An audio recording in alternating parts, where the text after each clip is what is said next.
बोलो सदगुरु महाराज की जय। आज के आनंद की जय।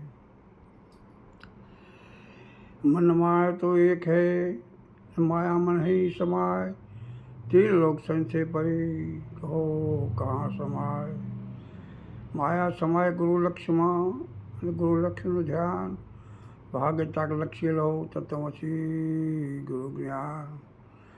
माया चीज दृष्टि से इच्छा प्रयत्न विकार, सुरता समेटे सात धर्म। माया भ्रम एक घाट।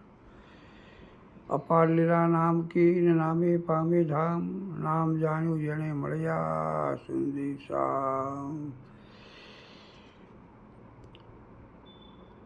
कबीरा शब्द निर्धना, धनवंता नहीं कोई। धनवंता सोई जानिए, राम नाम धन होय। बोलो सदगुरु महाराज की जय। આજે આપણે સત વિચાર ભાગ બીજો કઈ પાસે થોડી ચર્ચા કરીશું. જેમ જાગ્રતમાં વ્યવહારિક સત ઉપાય નથી, એમ સપનામાં સુખ દુઃખ જાગ્યા પછી રહેતું નથી. જેમ જાગ્રતમાં વ્યવહારિક સત્ય ઉપાય નથી, તેમ સપનામાં સુખ દુઃખ જાગ્યા પછી રહેતું નથી. જેમ પોતાનામાં સુખ દુઃખ અને રાગ દ્વેષ રહેતા નથી. જેમ સમુદ્રમાં ઉડતી લહેરો, ફીણ ફીણ બૂંદ બૂંદ વગેરે શું છે? સમુદ્ર છે. કારણ કે જેમાં જ ઉઠે છે તેમાં જ સમાય છે. જેમ દાગીનામાં સોનું જ ભાસી રહ્યું છે, કારણ કે સોના વિના દાગીના હોય જ નહીં. જેમ બ્રહ્મ જગત પરમાત્મા સ્વરૂપે પોતે ભાસી રહ્યો છે. જેમ નામ રૂપમાં જે સદરૂપ વસ્તુ દેખાય છે તે હું જ છું, તેમ માયાને ધારણ કરનાર પરમ તત્વ હું જ છું. જગતમાં હું જ ભાસી રહ્યો છું. તે આનંદ છે જે શેરડીના રસમાં મીઠાશ કલ્પિત છે. જેમ રસમાંથી મોરસ ગોળ બને, તે આનંદ સ્વરૂપમાં જુદું જણાઈ રહ્યું છે, જે બહાર દેખાઈ રહ્યું છે. પ્રતિબિંબ ચેતનનું છે. આનંદ સિવાય કોઈ વસ્તુ નથી. જેમ શેરડીના રસમાં ગોળ મોરસ જેમ છે, તેમ મારા સ્વરૂપમાં આ બધું દેખાઈ રહ્યું છે. શબ્દ સ્પર્શ રૂપ રસ ગંધ તે મારું ચિદાનંદ શિવોમ શિવોમ શિવોમ શિવોમ. જેમ દોડીમાં સર્પ ભાસે છે, તેમ મારામાં જગત ભાસે છે. કેવું ભાસે છે? જેમ દોડીમાં સર્પ ભાસે છે તેમ મારામાં જગત ભાસે છે, પણ વાસ્તવમાં હું જ છું. જેમ દોડીમાં સર્પ છે જ નહીં, દોડી જ છે, તેમ આત્માના જ્ઞાનમાં અસત બુદ્ધિથી આ વિશ્વ સત જગત ભાસી રહ્યું છે. શું ભાસી રહ્યું છે? આત્માના જ્ઞાનમાં અસત બુદ્ધિથી આ વિશ્વ રૂપી જગત ભાસી રહ્યું છે. પ્રકાશ જ મારું સ્વરૂપ છે. આ ગળો પડ્યો છે, તેને સૂર્ય નહીં, આંખો નહીં, અંતસ્કરણ પણ નહીં. મારી સત્તાથી અંતસ્કરણ ચેતન થાય છે. તેનાથી સર્વ જ્ઞાન વડે પ્રકાશી રહ્યા છે. જાગ્રત સપના સુષુપ્તિમાં હું જ પ્રકાશી રહ્યો છું. વિષ્ણુના હૃદયમાં, શિવના હૃદયમાં કે કૃષ્ણના હૃદયમાં એ મારા પ્રકાશ વડે સર્વ પ્રકાશી રહ્યા છે. તેથી મારું અખંડ સ્વરૂપ છે. આખું બ્રહ્માંડ જ મારા વડે સર્વ પ્રકાશમાન છે. હું જ્ઞાનવૃત્તિ કે અજ્ઞાનવૃત્તિનો વિરોધી નથી. હું સર્વમાં વ્યાપક છું. તેમ 10 છોકરાઓ ભ્રાંતિથી 10મો ખોવાઈ ગયો, પણ સદગુરુ કહે 10મો તું જ છે. તું તને ભૂલી ગયો છે ને તેની સર્વોચ્ચ કર. જેમ ભિખારીને રાજાપણું બે એક જ્ઞાનમાં દેખાય છે. ભિખારીને રાજાપણું એક જ જ્ઞાનમાં દેખાય છે. જે દ્રશ્ય દેખાય છે તે દ્રશ્ય દેખાય છે, પણ નિજ જ્ઞાન સત થતો. શું થતો? નિજ જ્ઞાન સત્ય થતો, દ્રશ્યપણું રહેતું નથી. હું જ સર્વમાં વિશ્વના રૂપમાં પ્રકાશી રહ્યો છું. જેમ સૂર્યના પ્રકાશમાં જે પદાર્થો દેખાય છે, સૂર્ય લીન થતાં સર્વ પદાર્થો લીન થઈ જાય છે. જળ ચેતન જેવી કોઈ વસ્તુ નથી, સર્વ ચેતન છે. અને જે વ્યવહાર કાળે જે દેખાય છે તે તત્વદર્શીથી જોશો તો ચેતન જ છે. જેમ કે ચેતનથી જ સર્વચેતન, ચેતન સિવાય કઈ વસ્તુ છે નહીં. માટી નથી, અણુ પરમાણુ છે. માટી ભાસી રહી છે. ભાસવાના રૂપ જે કહો તો, ઘર કહો તો દિવાલ એવી વસ્તુ નથી. નળિયા કહો તો તેવી વસ્તુ નથી. જેને આત્મજ્ઞાન થઈ જાય છે તે દ્રષ્ટાના મૂળમાં આ બ્રહ્મ જ છે. તે દ્રષ્ટના મૂળમાં હું જ ભાસી રહ્યો છું. બ્રહ્મ જ બ્રહ્માંડ રૂપે ભાસી રહ્યો છે. અને એના અખંડ સ્વરૂપ જોશો, કોઈ નાનો કે મોટો છે નહીં.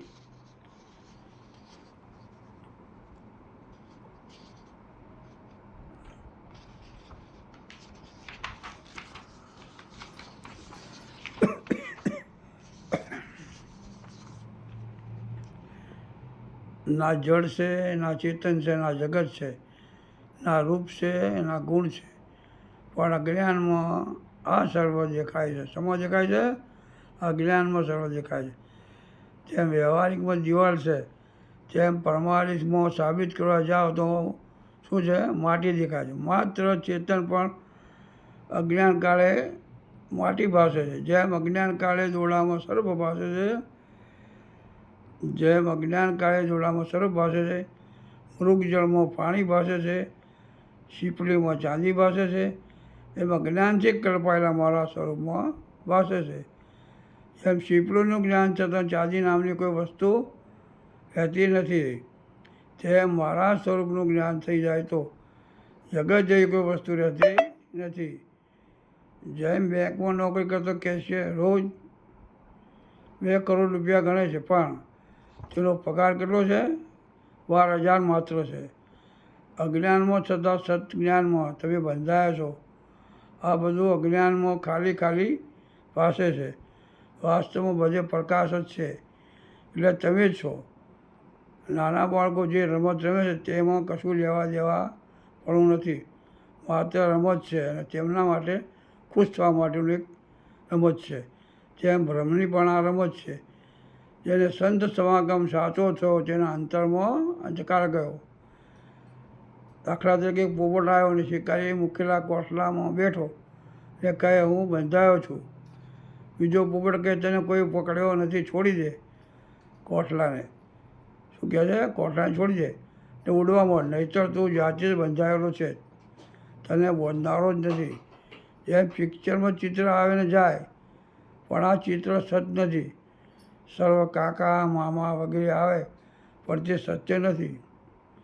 નિજ જ્ઞાન થતો રાગ દ્વેષ સુખ દુઃખ જાત વરણ કામ ક્રોધ લોભ મોહ વગેરે જાય. જેમ સૂર્યના કિરણમાં ઝાંઝવાનું જળ દેખાય છે, તે કચ્છના રણમાં જાઓ તો આખો સમુદ્ર દેખાય છે. જ્યારે સત્ય જ્ઞાન થાય ત્યારે સર્વ મિથ્યા થઈ જાય છે. બ્રહ્મ જ્ઞાન થતો જીવ સૃષ્ટિ બાદ થઈ જાય છે, પછી કશું રહેતું નથી.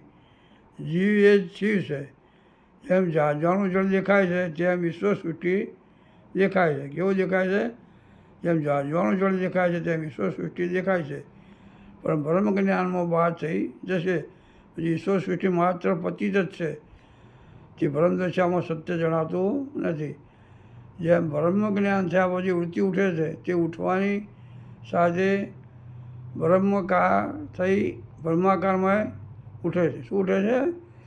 જેમ બ્રહ્મ જ્ઞાન થયા પછી વૃત્તિ ઉઠે છે, તે ઉઠતાની સાથે બ્રહ્માકારમાં ઉઠે છે. જેના લીધે તમારા સ્વરૂપમાં સ્થિરતા રહે છે, નિષ્ઠા આવે છે. જેમ સમુદ્રમાં પેલા નાવિકો મધ્ય દરિયામાં ગયા પછી કિનારો શોધવા પહેલાં ઉકાયંત્ર ન હતા, એથી તેઓ કબૂતરને તાલીમ આપી પોતાની જોડે રાખતા હતા. અને મધ્ય દરિયામાં કિનારો કઈ તરફ નજીક છે તે જોવા ચારેય દિશાઓમાં કબૂતરો ઉડાડતા. કબૂતરો 3-4 કલાક ઉડે અને કિનારો ના મળે તો નાવ પર આવીને બેસી જાય છે. પણ જે દિશામાં ગયેલો કબૂતર પાછું ના આવે તો તેઓ નાવિક સમજી જાય છે કે આ દિશામાં કિનારો નજીક છે, એટલે તે તરફ નાવ લે છે. પણ જે બ્રહ્માકાર વૃત્તિવાળા હોય છે તેને જગત પ્રતિથી ઈશ્વર સૃષ્ટિમાં થાય પણ તે સત્ય નથી.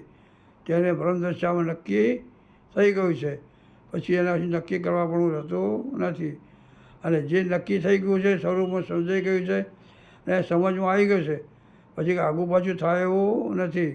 કારણ કે તમને જણાયા પછી ફરી જાણવા પણ રહેતું નથી. કેમ કે એકને જાણ્યા પછી ફરી જાણવું, પણ તેમાં કંઈક ભૂલવાની ના થાય. એના માટે એને તાજું રાખવા માટે, એને સફાઈ કરવા માટે, જેમ કે ઘરમાં કે રૂમમાં કચરો રોજ વાળવો પડે છે, એમ આ જ્ઞાનના સ્વરૂપ વચનમાં રહેવા માટે સદગુરુનો અભ્યાસની જરૂર. બોલો સદગુરુ મહારાજ કી જય, બલારામ મહારાજ કી જય, આજ કે આનંદ કી જય, જય ગુરુ મહારાજ.